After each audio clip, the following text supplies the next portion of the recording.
this is Kiran Manral. I'm back with another episode of Chasing Creativity, and today I have with me a very dear friend, Saransh Goila, who burst on the food scene with food reality shows, and then he's gone on to trademark a dish that we're also familiar with, but infuse it with his own special something.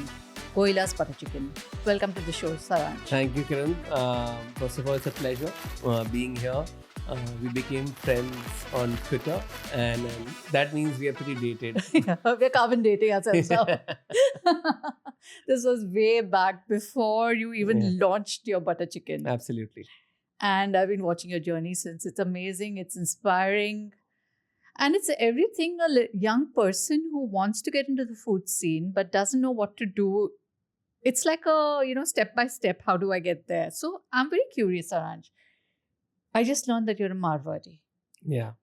And you're a Marwari who trademarked butter chicken. It's a tough one. How did that happen? So my grandmother is a Marwari. Dad's side is Bania. So we are Bania Marwari. Bania, both. Mom is a Sindhi. Okay. So we are I'm like a combination of Bania Marwari Sindhi. So I think business is in my genes. Lovely. Maybe not butter chicken for sure. But I think when you grow up in Delhi, and I grew up like in a very North Delhi neighborhood, you feel like you're a Punjabi. Also, our surname Goila feels like it's a Punjabi surname, even though we are not. I realized that when I became a chef, I had to let go of my vegetarianism household. As a chef, I had to try everything. Did you grow up a vegetarian? Yes. For the first 18 years of my life, I was a vegetarian. So I'm not one of those people who say butter chicken was my favorite dish and I made something out of it. I ate my first butter chicken when I turned 20. So I was pretty late to the butter chicken party.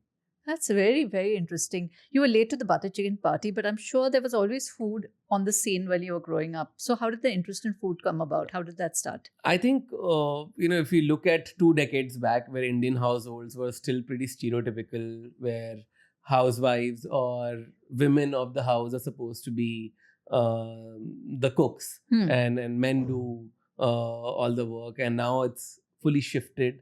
But in that time, when I would only see my mom and my grandmom cooking in the kitchen, every weekend my grandfather would step up and be in the kitchen and spend the whole day, Saturday and Sunday, either helping my grandmother or helping my mother. And I found that unusual because I did not see any other kid speaking about it or even being a part of it. So my family always encouraged stepping into the kitchen, even as a young boy. And I have a younger sister.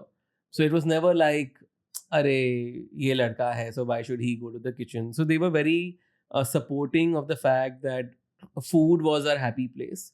And my grandfather would make me a part of his weekend cooking ritual. I would be cooking like some pahadi dum aloo with him, or be rolling out like a saat parat ka paratha with my grandmother. So it was funny, but it became sort of my playground early on. I would not be playing cricket outside. I would be rolling chapatis or making jalebis, helping my mother in the kitchen. So I think it came to me naturally also. And my family was pretty supportive of me being in the kitchen. So that's where I picked it up from. So my grandfather's Sunday binge and watching Chef Sanjeev Kapoor on Khana Khazana. I used to maintain a recipe book of all the recipes that I saw on his show. It was 100 plus recipes that I maintained. And I was only 13 years old when I started watching his show. So that time span from 13 to 18-year-old is those 5 years I really cooked a lot with my grandparents and my mother. So I think that's where it all started. That's the start of your journey into food. But back then also, it's not so back then, but and it still continues today. You get into engineering or you get into medical or you get into CA, lawyer. Yeah. When you told them you want to be a chef and you want to train and study in food, was there resistance? Banya family. Yeah. Kya kar raha hai ye ladka? So, to be honest, my parents' vision for me was to become a biotechnologist. Okay. That's how they saw me. So I took science after 10th grade. You know how you take science, commerce or arts. So I was the science student in school. So their expectation was that I will enroll myself into a biotechnology course. I wanted to become an actor. Really? It was first an actor and then a chef. Okay. So for me, number 2 priority was to become a chef. So they thought the chef was the lesser of the two evils, Yes. is it? That is exactly how it plays out. But my grandfather always thought that I will make for a fabulous cook. He Okay. kept saying, "Isko hotel management karao." Okay. His hand in food is very good. Mhm. And I'm assuming all grandparents or parents have their bias towards their kids. But he really felt that I had haathon ka jadoo, is how he would put it. And after listening to him, I was pretty excited. I was like, "Acha, haan, agar actor nahi, to I am very happy to go to a hotel management school and try and become a chef because I used to love cooking. And I still love cooking. But when you are young and you like something very from a pure-hearted sort of passion, that's what I had for food. And I cleared all the best colleges, like admission-wise. It was IHM Aurangabad that I chose, which is a Taj Group of Hotels college. And I straight up went for a culinary course. So I didn't do a proper hotel management course. I did a 3-year diploma in culinary arts. Mhm. So it was through and through about food. Okay. You specialized in food, but I think you got an opportunity to satisfy the actor, the unfulfilled actor in you when you went on the reality shows. Eventually, I did. I did not let go of it. Even in school, I was a theater actor. And when I went to college, I sort of kept it alive in small formats, doing activities in college. A culinary college does not give you much scope, opportunity. yes. But when I got my first job at the Leela, I still remember there was this huge Christmas gala that was happening in the Leela. And the exec chef there pointed out that this kid has got gift of the gab and Uh-huh. he knows how to talk. So how about we give him the opportunity to talk to our audience today about the Christmas menu? And they put me on the podium. So instead of getting a stand-up comic, they got me. Oh, lovely.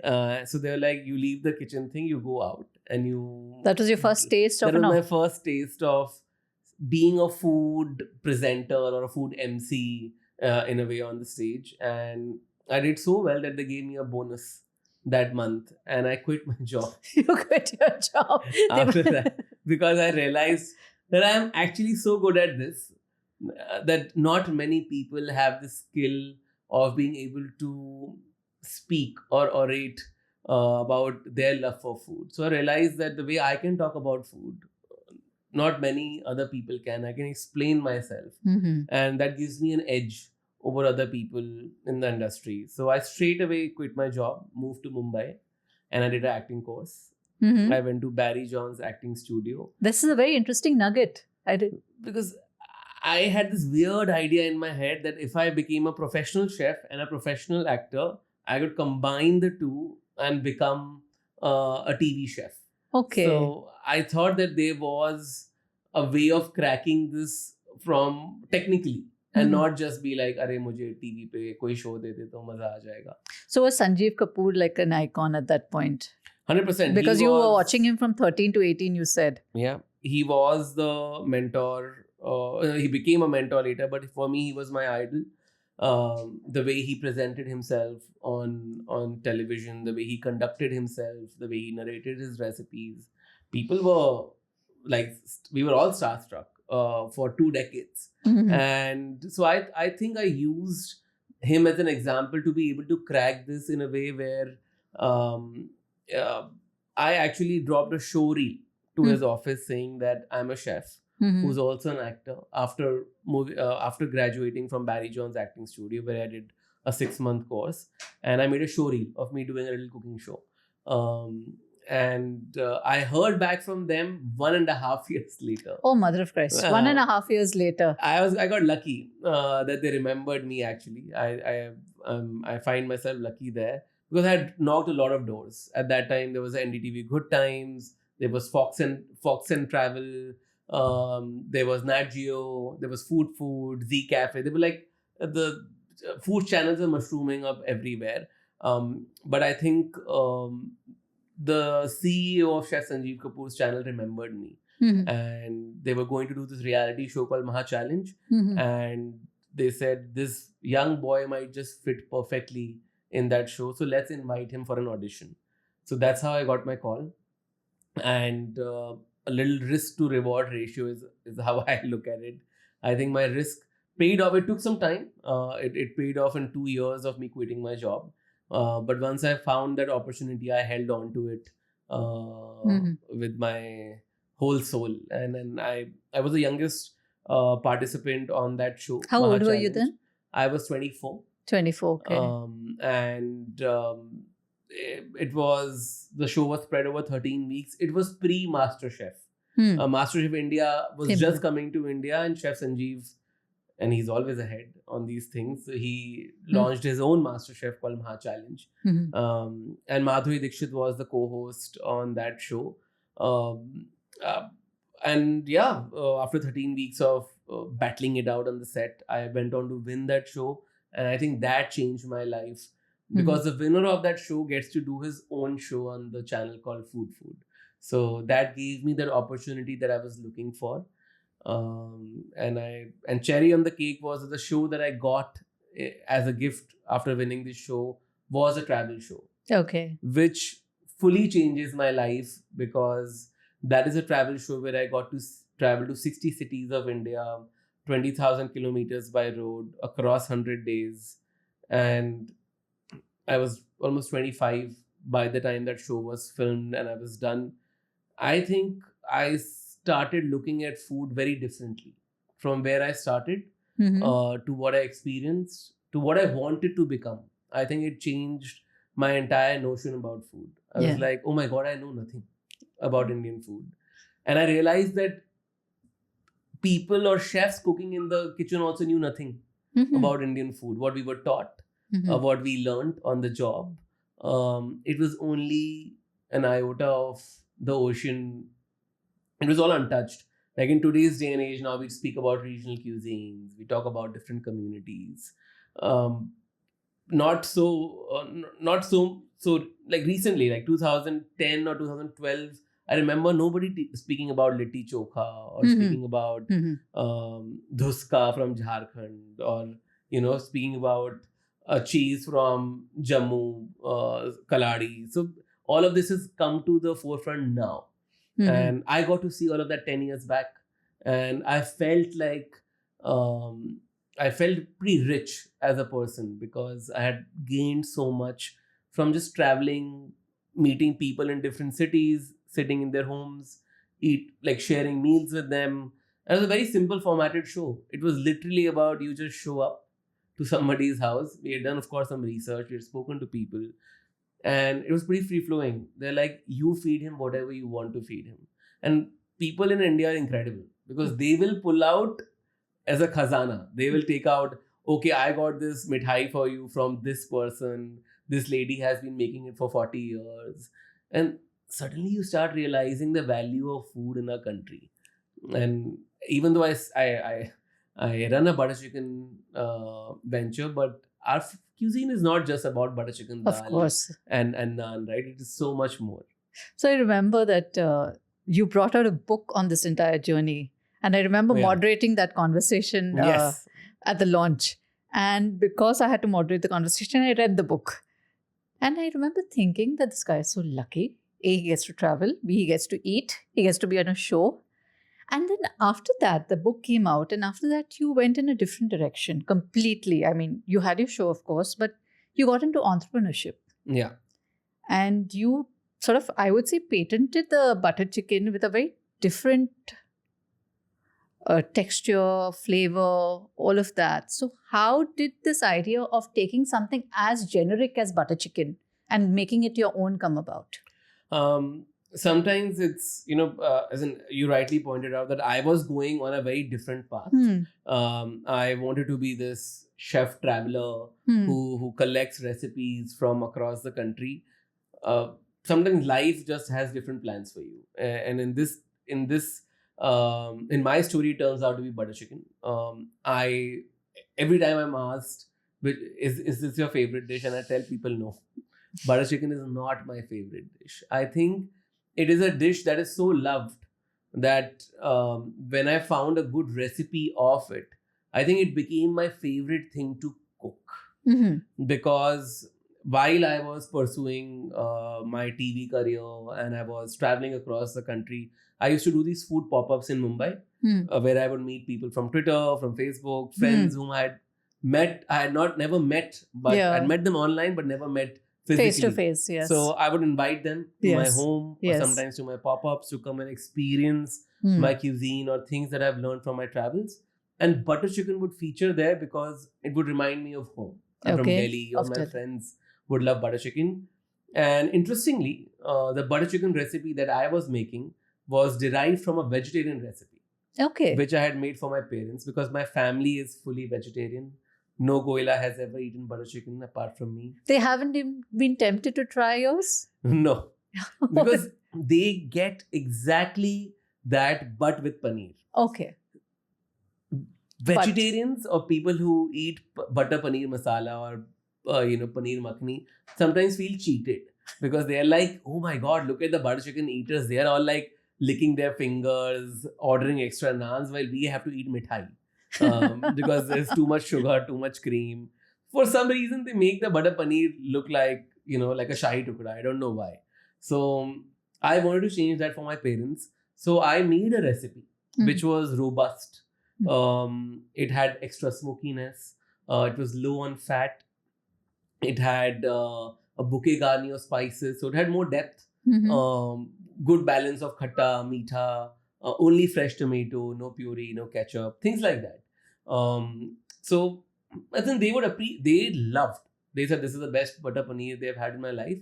But I am like, acha, my parents, of course, they will say that. But then from parents, it went to uncles and aunts. From there, it went to extended family, then to friends and family, then to these pop-ups in Mumbai. So this recipe started featuring in all my places because people were asking for it again and again. But in Bombay, it took a different whole shape because when friends whom I had made on Twitter and Facebook, they started coming. Two of those, now a few of my best friends in Bombay, they started a hashtag called Goila Butter Chicken. So their name is Nikhil and Anish. Both of them are like food people. Nikhil Merchant and Anish Bhasin. Yes. So foodies. Both foodies, yeah. Both great food people.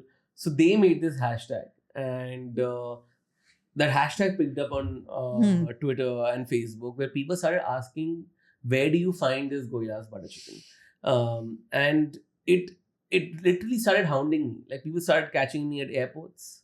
They started like any chat. Like if I would drop a recipe or I would give a life update, people were like, "वो सब तो ठीक है, but butter chicken कहाँ मिलेगा?"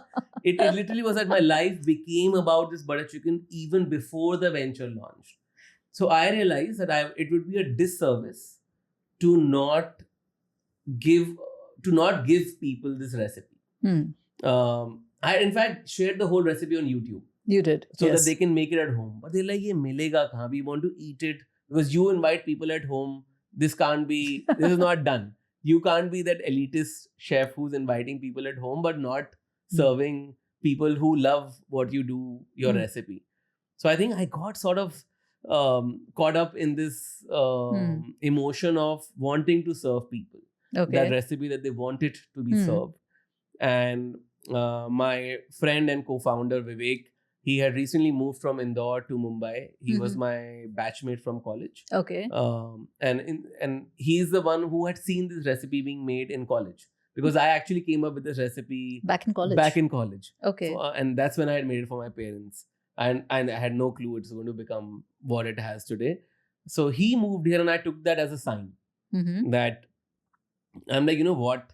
This is coming back a full circle. I made this recipe with him. He's here and he was looking for work to do in Mumbai. So I asked him, will you want to start this venture with me? We'll keep it old school. We'll open a little dhaba in Andheri. Only takeaway and delivery. I don't want any restaurant because if I open a restaurant, then I will not be able to pursue my other side of things, which is I love television. I love to make content. I don't want to let go of it. So a delivery kitchen might give me that opportunity to do both. And he agreed on it. And June 2016, we launched Goila Butter Chicken. So the first kitchen started in Andheri. And from there, it grew. And I remember your initial launch campaign. You were all over Twitter. It became huge. It became really, really popular. At what point did the chef decide that I'm going to be an entrepreneur first and a chef secondly? Because that was a huge decision, I think. Like, it's Yeah, not it's a something tough one. you can't take that easily. It's a tough one. Like, I think I still feel divided about it. Okay. It's a constant struggle to remind yourself that everything that you do as a person, it comes from a place where you love food. That's how this journey started. Like my grandfather used to say, a friend in need is a friend indeed, but a friend who can feed is the friend you need. Okay, I So, love that. so it's a fun play of words, and I come from that school of thought. That's my love for food. But when you take it up, when your passion becomes your profession, of course, there's a lot of change that happens in the way you look at your passion, in the way you nurture it, and in the way it grows. Sometimes you have no control over it, and I think that's what I've learned out of this journey of Goila Butter Chicken, where I realized that donning a hat of an entrepreneur was the most important to make this successful. Which meant that when we started it, both Vivek and me are chefs. It was self-funded. We invested whatever a small amount of savings, I think about 10 lakhs each, into this venture, and it wasn't much. So we started it from like a bare shell kitchen. We wanted to just serve 8 dishes, including breads and one or two starters, and we wanted to keep it very simple. But as soon as you start serving it to people, it's like a expectations versus reality sort of a situation, where you also realize that people follow you. They've been following you for years. In my case, they had seen me on television. Their expectations were more. They're like, okay, we need to see nice packaging. We need to see, while they were appreciating the food, they also wanted to appreciate other parts of it. What kind of branding do you have? Okay. Okay, is it cool? Is it young? Is it vibrant? So those kind of questions started to come in, and I realized that for this to live a long life, we'll have to think of it as a proper brand. Okay. This can't just be a dhaba like the way I started it, or in my mind how it was. So we started looking at it from a more entrepreneurial side or a business perspective. Okay, right side of marketing, right kind of packaging. How do we make sure that we are delivering it on time? How do we crack our partnerships with Zomato and Swiggy? Data became like, as a chef, I had never heard of the word data in my. I knew what data is, but I never bothered learning about what does data mean in the world of food. I think it was non-existent before the delivery apps came, because all of us would start restaurants on a gut feelings. My family likes it, my friends like it, let's start a restaurant.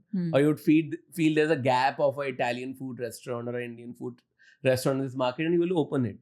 So, but in today's day and age, if you want to open a restaurant, you will get proper data, which means how many people here are working, what age groups, families or individuals. So you get all that data, and then you use it to start a restaurant or a cloud kitchen. So informed decisions now. Informed decisions. So I think we started making those. We realized that product though is key. We have to serve the tastiest butter chicken that you would have ever eaten, but coupled with tech and data, it could become into something that we did not have in this country, which meant a standardized curry venture or a North Indian venture that one could put some method to this madness, where you could do it for the Gen Z or the millennial audience. That's the audience we were going for.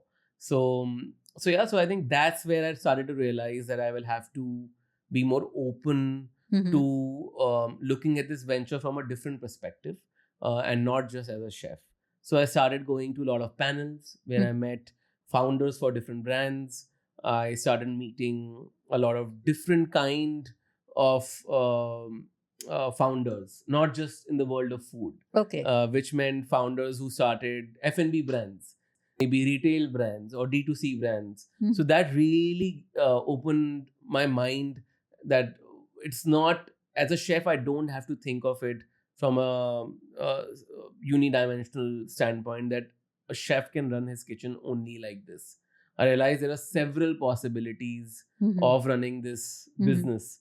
Um, and I found myself not on the restaurant side of things. I found myself on the cloud kitchen side of things, and we were early movers in that space, which meant there were no chef driven brands in the cloud kitchen space in 2016. We were practically the only ones, Okay. which meant there was a whole side of tech who was selling food, and that was the only food that was being sold on Zomato and Swiggy, or there were restaurants who were listing themselves on Already. these platforms. But there was no focused delivery brand that had started, which was done by chefs. So we were sort of, I think, one of the first few ones, and that sort of, I think, paid off. You started it, you said, with only 8 or 10 dishes. And you were the only cloud kitchen brand that is driven by a chef, that is headed. You were the face of the brand. Now, when you're going to scale up, A, you need more dishes. Yeah. B, scaling up means that the sort of control that you have on the quality of the product also needs to be standardized and uniform across. So what are the challenges you faced? And especially now that you've scaled up so much, you're 100 outlets, 100 kitchens. With food, and especially with Indian food, it can be very challenging. Every time you'll meet investors, they'll tell you no. It is you can't scale up an Indian food brand. No, you can't become a McDonald's. You can't become a Domino's. Okay. Because Indian food for the Indian audience is definitely a challenge when you're scaling up, because you have competition every 2 kilometers with a local dhaba or with a local eatery, which takes good care of you, because it's run by two friends, like how Awake and Me started, or it's run by families, or it's just run by people who like selling food. So technically, you're going to become competition to all of them when you start scaling up, and you're going to go to different cities, you're going to go to different regions, and you will not be there yourself physically. So how do you instill the same value, same emotion, same passion when you grow? And for Indian food, it becomes all the more important. So the first mistake we made was we thought that if we instill the same values and passion, is going to work. And if I get the right chefs, if I get the right managers, if I pay great salary, it's going to all work out really well. And we did that for our first 5 or 6 stores when we went from Andheri to Bandra to Lower Parel to Chembur. That was our first scale up within the city. Even then, we realized, okay, this is not how it's going to work. Okay. We had a large 2,000 square feet kitchen in Chembur, which shut in the first year of opening. Really? Because we made so many mistakes. What were the learnings from that? It was that as chefs, we hold on to few things very close to our heart. Which means if I have to cook my butter chicken in step A, B, C, D, E, I am not going to sacrifice that. It has to be cooked in A, B, C, D, E format. It can't become ABC and it's done. So I held on to that for almost 4 years of starting this venture. And I think that became the biggest problem of me holding on to things very close to my heart. Then we found a great mentor, and his name is Karan, who was running this cloud kitchen business, and he was already running some 20-25 kitchens. He said, I just want to help you guys out, where I want to break this notion of yours कि cloud kitchen ka business as chefs you can only run like that. He said, just try a few things out with me. I want to see if you like them. So he made us change our process of the way we manufacture. I'm literally going to say manufacture, because when you start cooking at scale, it's no more cooking. You're manufacturing. You're a factory, and people get very scared of thinking about food like that. And I don't know why, because it's obvious when you're feeding food at scale, you're mass producing food. Even temples do that. For langars, you do that. So I find it odd when people think of food at scale, they think like, oh my God, something is getting compromised. I used to be the same person. Mhm. despite being technically sound and seeing how food is made, when you think of food being produced at thousands of kgs or in quantum that you can't sort of fathom, you feel like there's going to be some sort of compromise in this process. It's not going to taste the same like the way we were making that handi in our small kitchen in Andheri. So he broke that notion for us. So Karan helped us, and he is a proper investor, so he thinks of it like that. So he's an entrepreneur and not a chef. Mhm. So I think I was able to learn that side of entrepreneurship from him, and yeah, so we changed the process, the Mhm. way we make our butter chicken, and as soon as we did that, and it was tasting exactly the same, Huh. and no change in the ingredients, only Okay. change in the process of the way we cook it. Okay. So we invested in better machinery, got bigger tools, automated Mhm. equipment. So we are able to consistently provide the Mhm. same taste to people who are going to order from us. So that changed our horizon a little. We realized, okay, now we are ready. If we have to open 10 stores, 20 stores, I don't want to make a classic Indian kitchen. Mhm. I will make a kitchen where we can use modern machinery to make thousands of kgs of base gravy. And then, yes, our smaller kitchens in smaller spokes from where we deliver, there we grill fresh tandoor mein chicken, and there we'll make fresh naans and all of that. But our gravy is now Mm. produced at scale in one spot. So Okay. the taste remains the same. Okay. So those kind of decisions sort of helped us go from 1 to 10 and now 10 to 100. But the biggest decision that we made was to join hands with Biryani by Kilo. And I would like to thank Vishal, who's the co-founder of Biryani by Kilo. In fact, him I met at a panel. Oh, lovely. It is, it's one of those things. I am very thankful that I go for all these panels because you get to meet people who are like-minded. And what they did with Biryani by Kilo was incredible, which meant that they took that biryani in a matka where they do fresh dum for each biryani in 40 cities from 110 kitchens. It is unbelievable how they were able to pull that off. Because doing it from one or two locations is easy, but imagine every order that goes out of their kitchen goes in a sealed Fresh dum. matka, and I was amazed. Hmm. As in, my mind was blown. I'm like, okay, there are also people who do this kind of stuff at scale. So when I met him and I told him that we are, now looking at scaling of Goila butter chicken in a format where there are no, I don't see any North Indian brands that have a pan India presence, and we really want to change that. We want to become Mhm. the KFC someday. Someday I would love to be that uncle, Colonel Sanders, but Colonel Goila sitting on that little brand mascot for Goila. So, and he laughed and he's like, you know what? Uh, you're right. Like we have been able to break into this biryani space, and Biryani by Kilo is one of the largest biryani players in the country. He said, but there are no North Indian synonymous brands. We have some old school ones, yes, but there aren't any that were popping up Mhm. on our minds at all. So he said, why don't we do a little pilot?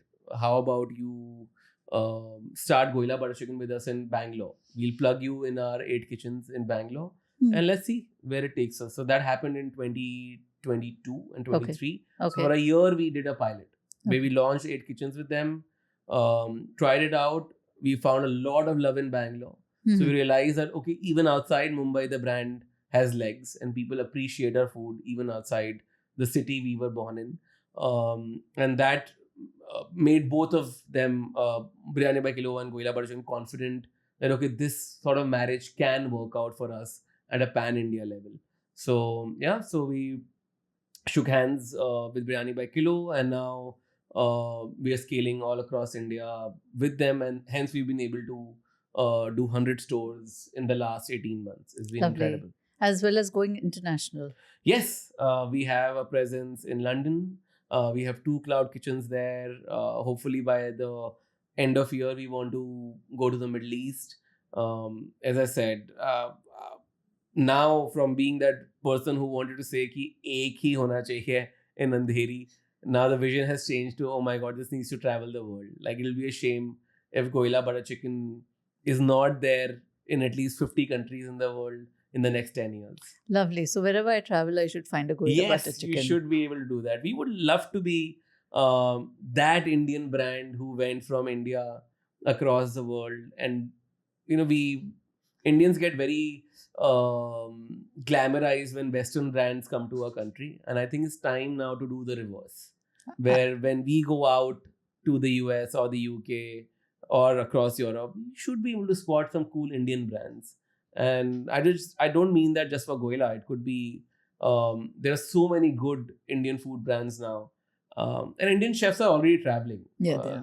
Like look at legends like Chef Vikas Khanna, and there are so many Mhm. chefs who make us proud across the globe. So I think it's the right time. Lovely.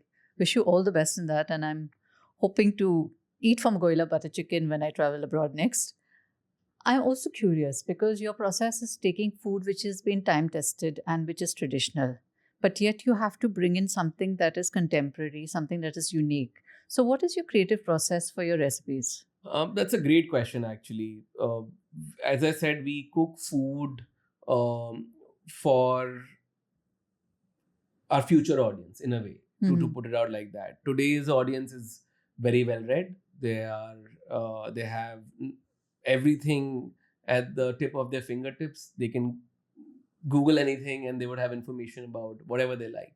So because it's an informed audience, people who are more conscious about their diets, people who are careful about what they eat, we want to engage with them in a format where they feel like they're eating clean and they're eating well, Healthy. despite the fact that they're ordering from outside. Our agenda is pretty simple. We say, okay, this is restaurant wala khana made by chefs, but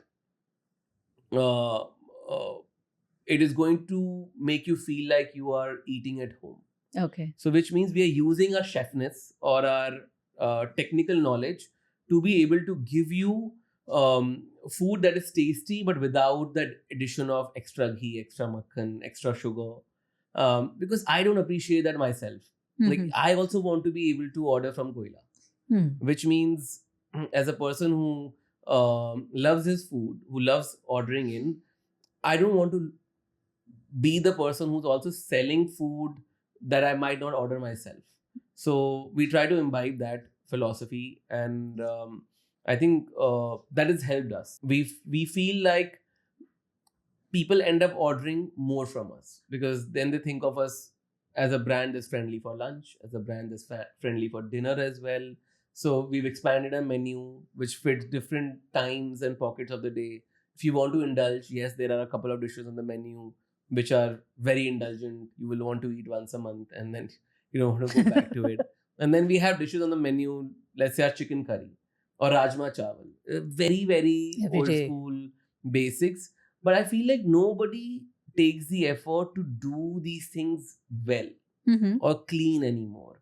Which means, like, if I wanted to get rajma chawal from outside that still felt like home, is someone serving you that? वो बाहर से जब आता है, restaurants have this habit of putting an additional tadka to it. Yeah, or cream or something heavy. Something they will want to do because everybody wants to show their creativity. So it's not wrong. But I feel like we are not in that space. We are in the space where we're like, okay, I will use my chefness to make sure that this can travel to 100 locations, technically sound. I want to make sure every time you order the rajma chawal from me, it will be the same. Okay. So I'm going to use my technical knowledge to get that right. I'm not going to get too creative with my recipes. So what we've done back is recipes we try and keep as close to as what people like. We do a bit of Goila twist everywhere. Wherever we find an opportunity, we try to better it in a way. Or if not better it, we make it different. Okay. So that we separate ourselves from the competition a little on that part at least. So when you order butter chicken from us or a classic butter chicken, both are very different. That's why we call it Goila's butter chicken. So classic butter chickens also have many variants. So every person you will ask, what's your favorite butter chicken? Someone will say spicy, someone will say creamy hona chahiye. Somebody will say masaledar if you're a Punjabi. So people have their own Hmm. versions of the butter chickens they like. Um, and then we say we are Goila's butter chicken. That's why we don't pit ourselves to competition with legends. Like when I go to Delhi, I will still go to Pandaya Road and might enjoy butter chicken at Have More because it's got a different vibe Hmm. altogether. One of my favorites is Invitation and Ashok Vihar, which is my like personal favorite Mhm. butter chicken. So I feel like there's space for all, but what helps us stand out is the fact that we put our own little differentiation on each recipe. We keep it simple, and we try to be very very consistent with our product. Lovely. Another very important thing, Saransh, because you are a chef, you are also a content creator, and you have a huge following on YouTube, you have a huge social media following. How does that pressure you to constantly keep coming up with content? And how effective is that in terms of building your brand as a chef? um, it is definitely like a pressure cooker, if I have to put it out like that. Especially when I'm trying to juggle between being a content creator and running the business on the side. Because content creation is equally demanding, Hmm. if not more. Um, uh, I have often told myself maybe that can be a side gig, but it's never that. No content creator will survive if it's just a side gig for them. You have to be extremely patient when you are growing from numbers from like 1,000 followers to 1 million followers. It's a long journey, and it's it's tough to sort of keep up with that creativity. Every day you have to come up with new recipes. Every day you have to come up with new ideas of engaging and entertaining people. And there is a certain amount of fatigue Hmm. or monotony that can set in even there. Even though you're cooking new dishes every day, even though you're cooking with new formats every day. And in those cases, I have found myself um, switching off Mhm. digitally, and I take travel. Yep. I call them travel digital breaks, Okay. which means as soon as I have become one of those people who will pull out their phones when they are traveling. I will not lie. Like my phone will shoot and record, but I don't post.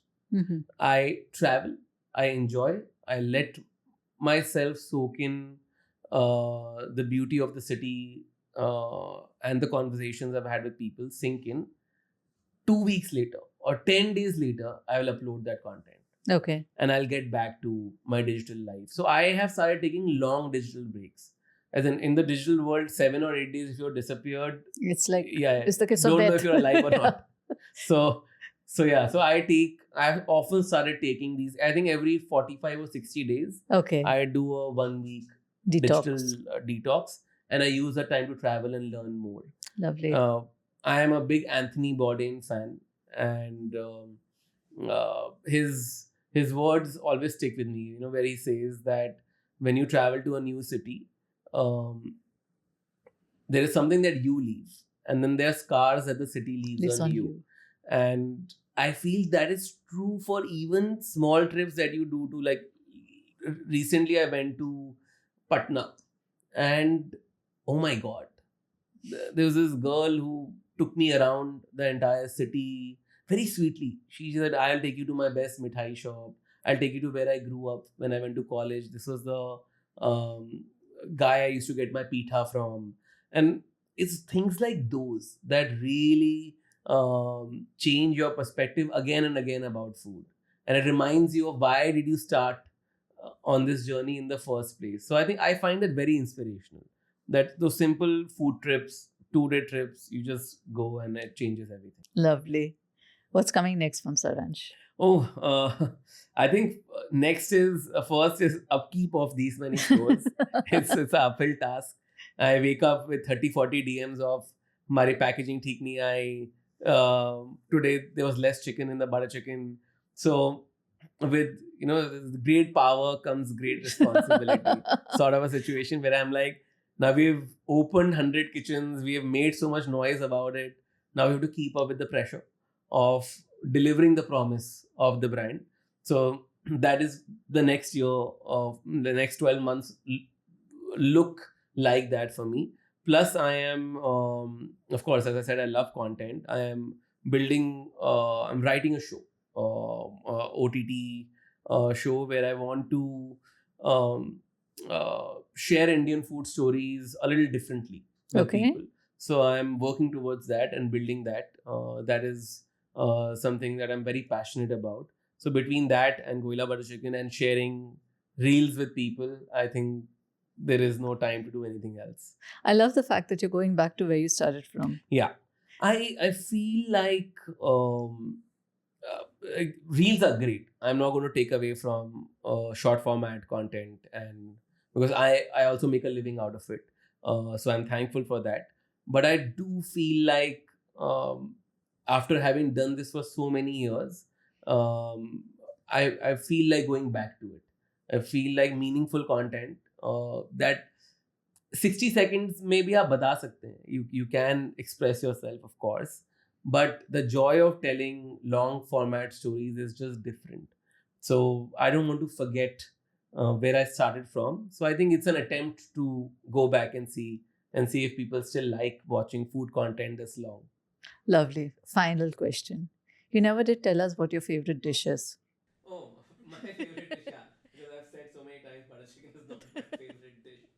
Uh, my favorite dish is a very simple home cooked meal. It's Sindhi curry, matar wale chawal, aloo or arbi took, some papad on the side, Achar. and achar. That would just do it. Yeah. Oh my god. Yeah, I think I want that for dinner. Love you. I love it.